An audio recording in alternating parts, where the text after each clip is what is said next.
and that lets you save. Who cares? True Form Life. Green look on. People kind of assume that when a product is made available for sale, it's safe, but that's just not how it works. It's not how it works with cell phones, and it's not how it works with basically anything. Welcome to Exploring Mind and Body with Drew Taddia. Drew is an expert in nutrition, fitness, lifestyle, and more. And he wants to help you live a healthier, longer, and more active life. Now here's your host, Drew Taddia. Welcome to another edition of nationally syndicated Exploring Mind and Body. Thank you so much for being here. Thank you for tuning in, for being a part of our True Form Life community. We're coming at you with a brand new show. We appreciate whether you're listening on terrestrial radio across the country or as a podcast around the world. We certainly wouldn't be here without you. So stick around. We got all that coming up. This is Exploring Mind and Body. Naturally improve your lifestyle one show at a time with your host, Drew Taddia.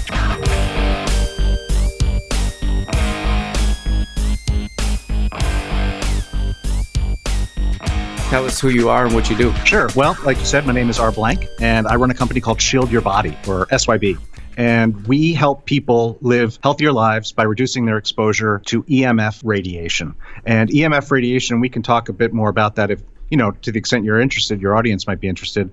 But it's a form of radiation that is emitted by all modern technology. So cell phones and Wi-Fi, even your refrigerator. And there's a large and continually growing body of science showing a wide range of negative health effects from exposure to these forces.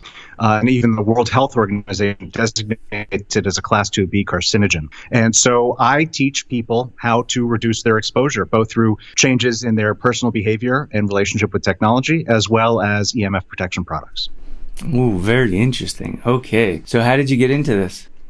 So yeah, my father was Dr. Martin Blank, and he was one of the world's leading scientists on the topic of EMF and the health effects. And back in 2012, he got a contract to write a book. And unlike everything he'd written in his whole life, which is for other academics and scientists and some activists, this book was intended for real people. And he asked me for some help to write this book in a way that it could communicate to real people. Now, obviously, my father had been doing this work for the vast majority of my life. I was aware of EMF as an issue, but the experience of writing that book with him really hit home a few key points. Oh, by the way, the book is called Overpowered. It's still one of the best books out there on the topic of health effects of EMF radiation.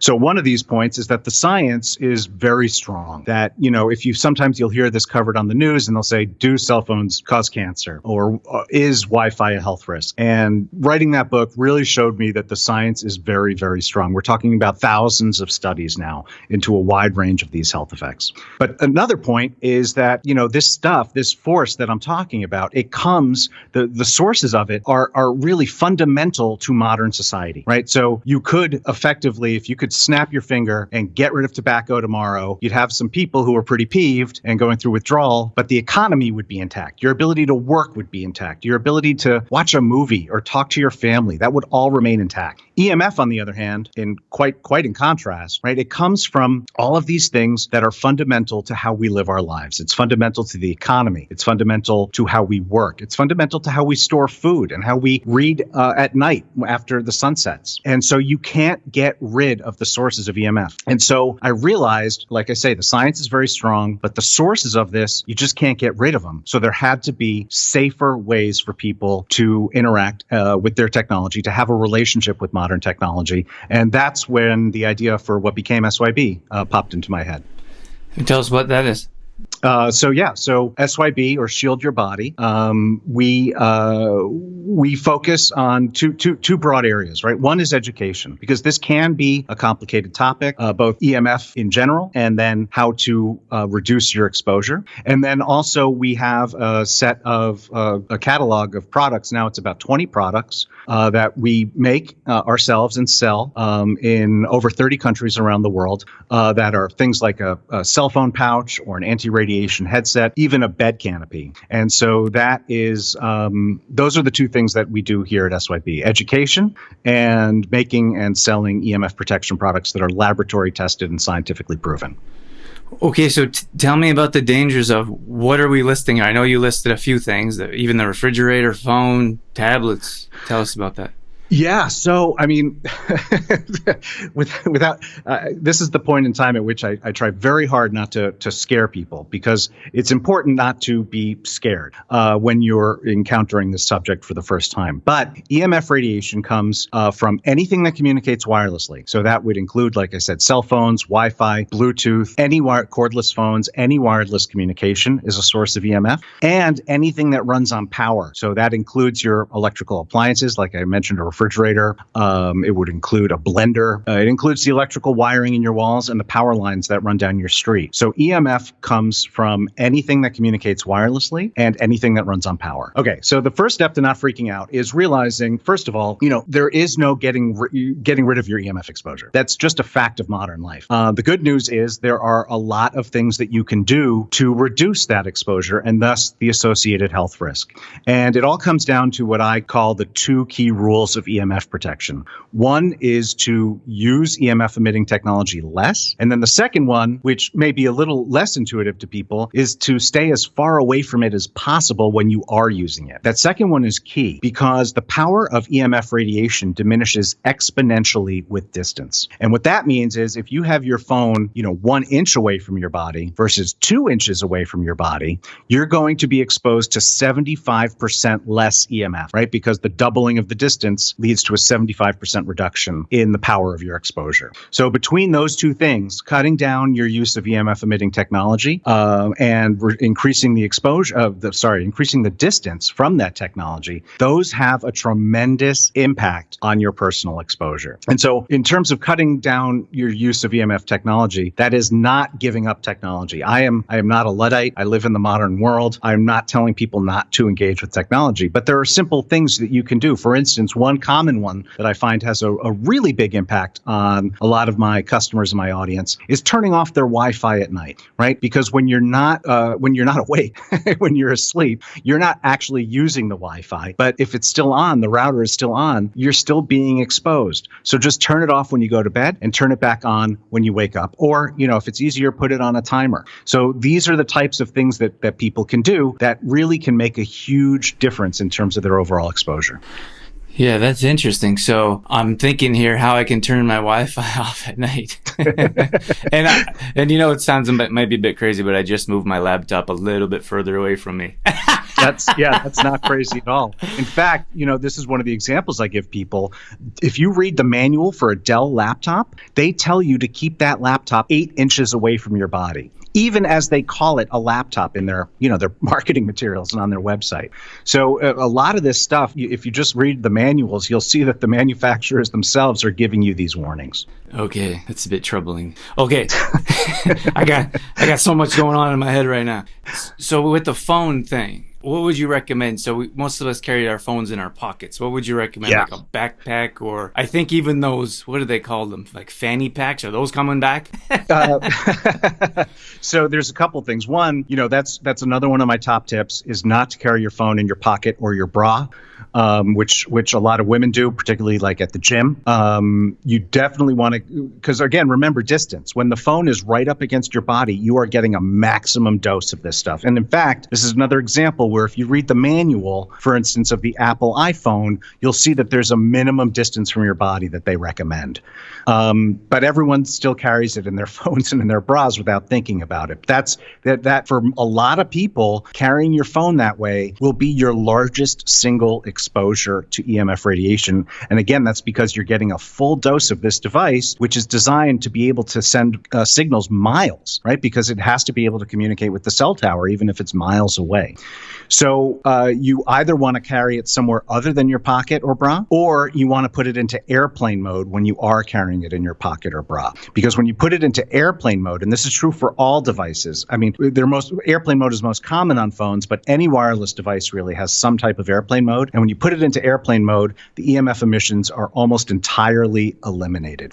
Now, if you were looking for a safer way to carry your phone, that's where an EMF protection product can come in. So I have a couple that are quite popular. One is a phone pouch, and you put the phone in the pouch, and the back of the pouch, it has shielding So, and the front doesn't, right? And that's key because if you shielded the entire phone, you would actually start interfering with the signal. And if you're keeping the phone on, obviously you want the signal. So when you put the phone in the pouch, and then you can put the pouch in your pocket or on your belt, and the back of the pouch, the side between the phone and your body, that is shielded. So it'll deflect the radiation away from your body while still allowing your phone to communicate. And you mentioned fanny packs. We have a product, a sling bag, which is like a backpack, but a smaller backpack that goes over only one shoulder. And that's great for carrying your phone or your tablet or your Kindle or your Nintendo Switch. And it works the same way, where the back of the sling bag is shielded and the front isn't. And so when you're carrying the device, the radiation is deflected in the opposite direction away from your body. So what is it? What is that technology? What is that material that is preventing the radiation from coming through? Sure. So great question. This goes back almost 200 years now. Some of your listeners may be familiar with the term a Faraday cage. And this goes back to when a British scientist named Michael Faraday, I think it was in 1836, developed what became known as the Faraday cage. And he found that if you weave conductive metals into a certain pattern, that will deflect EMF radiation. And so since he invented it for decades and decades, this was used largely to protect sensitive equipment, right? Because sensitive equipment, EMF can interfere with the performance of sensitive equipment. And so you use Faraday cages to block EMF and block the interference. Now, as technology is advanced, you can get these weaves of conductive metals much smaller. And so we use that same technology in the fabrics that we use in our products. And the metals, it depends on the product, right? So for apparel, we use silver because that is it's hypoallergenic and antibacterial, and it's great for apparel. And for our other products, like I was mentioning, the phone pouch and the sling bag, right? We use other materials like nickel and cobalt and sometimes copper. And so you can weave these threads, and these threads of these metals, they're thinner than the human hair. But you weave them into the fabric, and that then creates the shield, which deflects EMF radiation in the opposite direction. It works a lot like, I mean, your audience can think of it like a window shade. Just like a window shade blocks sunlight, these EMF shielding fabrics block and deflect EMF radiation. Okay, and that is... Okay, let me tell you, I gotta tell you this real quick because I've never told anyone this before because it sounds too crazy. But I had when I was younger, the phone would be facing my belly, let's say, my stomach, in my waistband. Because often if I didn't have a pocket or if I was in swimming trunks, I had the phone against my stomach, like directly against my skin. And maybe a couple of years later, I started to get these horrible pains in my stomach, in that same area. And I went to the doctors and they didn't know blood tests and x-rays and whatever, did everything, and no one knew what it was. And I used to get these horrible, debilitating pains. Eventually they went away. But I always thought that I wonder if it was because I kept my phone there. But I never really told anyone because it sounds a bit crazy, at least to me.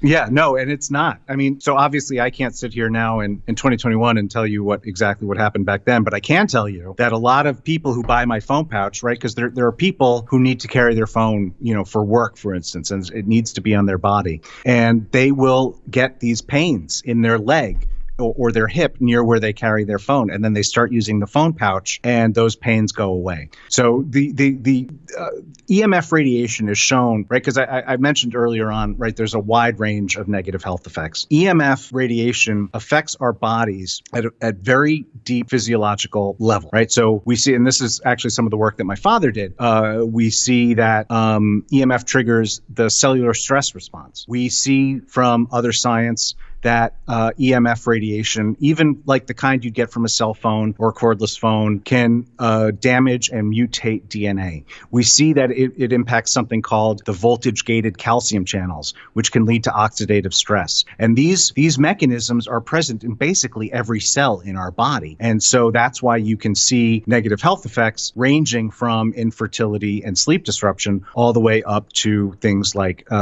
cancer, which obviously gets a lot of the attention. But the fundamental biological mechanisms that science has shown very clearly are involved in this, they're in every part of our body. And so it is certainly not crazy to think that a cell phone would have that result. And I talk to lots of people every week that experience that same symptom. Well, you think, for example, like breast cancer, I don't know any research about it, but I'd imagine it's on the rise. And you see women carrying their phones right there. And like I've thought this in the past myself. Again, it's not something you have a conversation with two many people about, but I'm like, that can't be good for you. Yeah, no, it's not. So that's actually one area, one specific type of tumor that is not yet really well studied, in my opinion. There are a couple of studies showing that link. They're not huge yet, but you do see a lot of this in terms of brain tumors. In fact, in Italy, it is now legal precedent. Multiple courts have ruled that cell phones cause brain tumors, but you see it in other types of tumors as well. There are increasing links between cell phone radiation and thyroid cancer, cell phone radiation and colorectal cancer. And again, it all depends on where you're using your phone. So I definitely advise women not to carry their phone in their bra. That is, and for that matter, men in the breast pocket of their suits, which you see a lot of as well. Okay, give me some more actionable steps. I'm interested in this. So we talked about turning your Wi-Fi off. Now, is that just a switch on your router? Yeah, just turn it off or unplug it. Or like I said, if you want just to kind of automate that whole process, just get a simple timer. They cost like $10 on Amazon, and you plug the timer into the wall, and then you plug your router into the timer, and just like you would a light when you're going on vacation, right? And you set the off time and the on time, and then it'll just happen automatically. And so turning off your Wi-Fi at night is a great one. Okay, awesome. And then making sure your phones are on airplane mode. Now, do our laptops have an airplane mode, or what would you do with those? Yeah, they don't call it airplane mode on laptop, but yes. So you can, in terms of wireless emissions, right? Laptops generally have both Wi-Fi and Bluetooth. I always keep the Bluetooth off because I don't use any Bluetooth accessories for my laptop. But unless you actually turn the Bluetooth off on your laptop, it'll still be emitting. So you want to make sure to turn off the Bluetooth on your laptop. You want to also turn off the Wi-Fi on your laptop when you're not actually using Wi-Fi. Got it. I'm taking notes. I'm getting this down. Okay. Now, is there anything else besides keeping the phone away from your body that could be an actionable step for our audience? Yeah, well, one thing is to never hold the phone up to your head. So, and I never do this, and I really am very strong on this.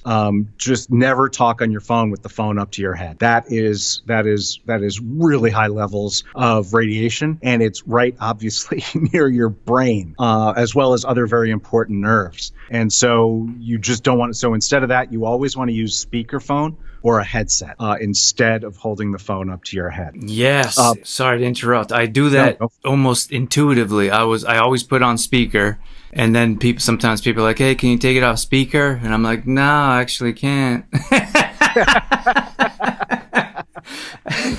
Because sometimes it's a bit crackly, right? Or it's not as clear. And I'm like, nope, I don't want to hold that up to my ear. No, good. I mean, I always carry a headset with me as well, just because of that. But because sometimes it's just not, if you're out in public and you want to either take a call or listen to, the Exploring Mind and Body podcast. Exactly. You don't necessarily want everyone to hear that. So, so always have a headset with you. But I want to be clear, a wired headset, right? So, like I said earlier, I am not anti-tech. I am much more focused on people finding a balance in their relationship with technology. And so there are very few pieces of technology that I tell people never to use. But one of them that I tell people never to use is Bluetooth headsets like Airpods. Never use that. Always use a wired headset. With Bluetooth, that is the same type of radiation as Wi-Fi. It's lower powered, but it's right there in your ear canal, often for extended periods of time, very close to your brain. So never use Bluetooth headsets. Don't buy your kids Airpods. Just make them use wired headsets. There's almost nothing that you need there's really nothing that you need a Bluetooth headset for that a wired headset won't work for. Yes, that's awesome. I watched a quick video about this, and I was like, oh my gosh, I had no idea. And I don't have AirPods, or was that what they're called? iPod? Yeah. Oh yeah, AirPods. No, AirPods. Yeah, I'm not like super techie myself, but I don't have any. But you see people wearing them, like, of course, the new thing. Everyone wants the new thing. But then I watched a video about how detrimental it is. So I'm glad you backed that up with your comments here about that, because it's really nice. And I don't think most people know that, or like how to you is that. Why would they produce something like this? Obviously for financial gain, but maybe why are they allowed to produce something that's so harmful to your health?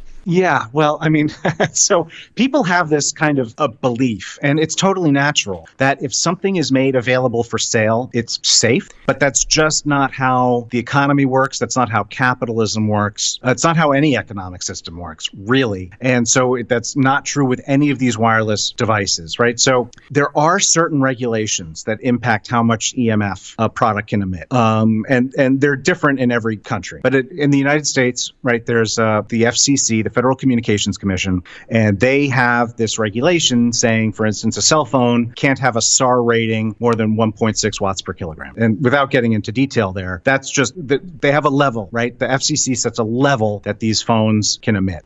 And the problem with that is that level is based on something called the thermal effect. And the thermal effect means that because there is a certain amount of EMF that if you're exposed to it, it will actually heat your tissue. It will burn you. That's actually, in fact, exactly how a microwave oven works. Microwaves are a form of EMF, and microwave ovens are designed to cook by emitting so much EMF that it actually cooks the food, right? And so all of these regulations are based on the thermal effect, which means if it isn't, a device can't emit so much that it burns you. And if it's not burning you, it's not causing you harm. And so that's how these companies, and that's despite the fact, like I say, there are thousands, literally thousands of studies showing these negative health effects at levels far, I'm talking orders of magnitude lower than regulations allow. That's still how these regulations are devised.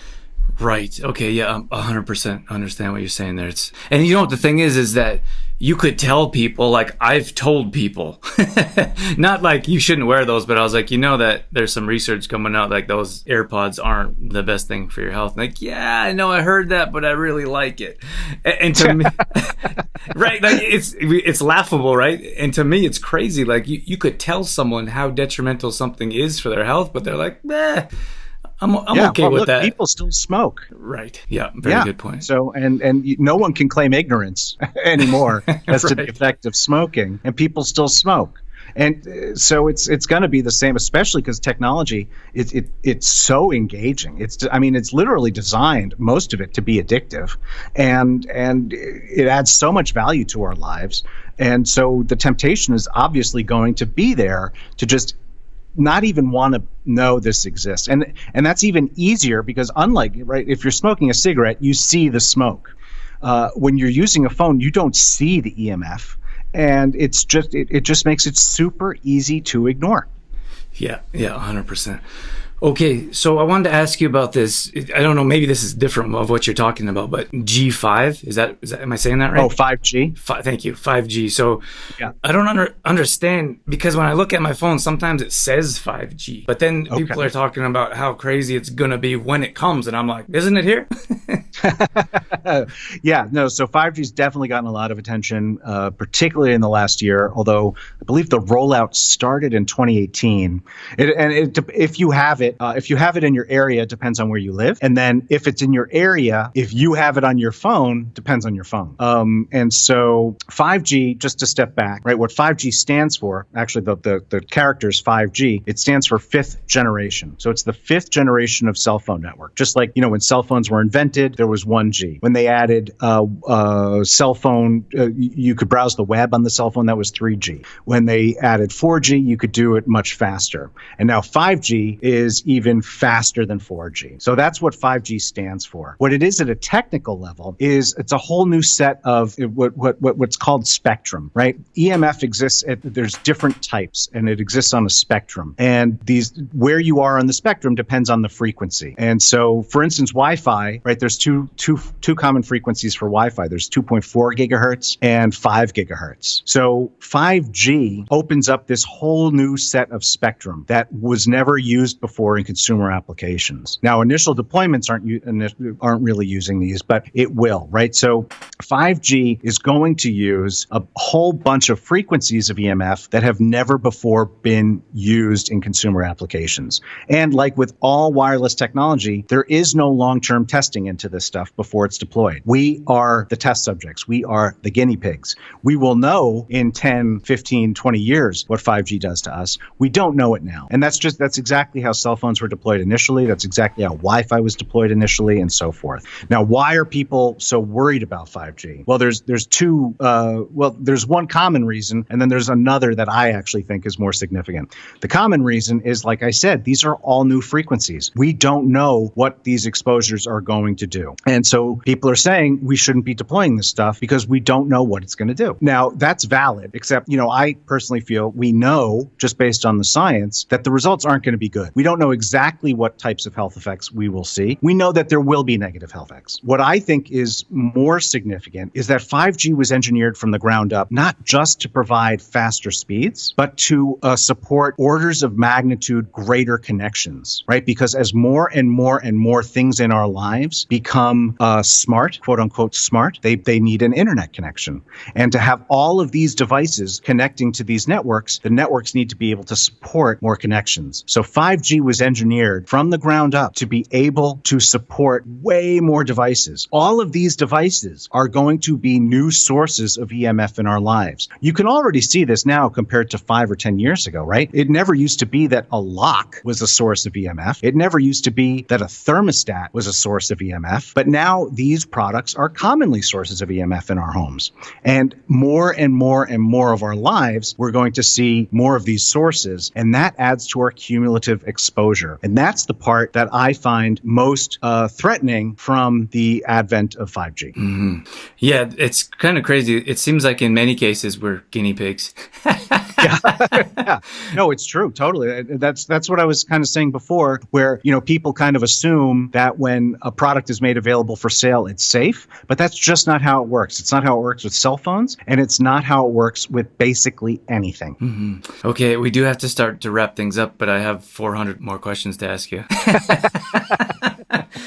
But, oh gosh. Oh, the only thing okay, before I let you go, I wanted to mention that, the thing is when you get away and you get in nature, and often we say get away, go to a retreat, just to get away from technology. It's so interesting to me. Like, it could be an hour or it could be a weekend or a week, whatever it is. But you go out in nature. And maybe it's not even nature is what I'm getting at, but you turn your phone off, you step away from technology, and everyone I've talked to, no one's been like, oh my gosh, I'm drained after getting back from a, So you go away and you come back and you're like, oh my gosh, I feel so refreshed. I feel so, relaxed. And I got to believe that's something to do with all the technology, stepping away from all that technology for hours or days at a time. Yeah, I definitely believe that's part of it. And there's a lot of science, actually, a growing body of science showing that these types of exposures, in fact, I think it's in Japan, they call it forest bathing. And it's a common practice. But there's a growing body of science showing that there are actually measurable physiological benefits to that practice. Yeah, I could believe for sure.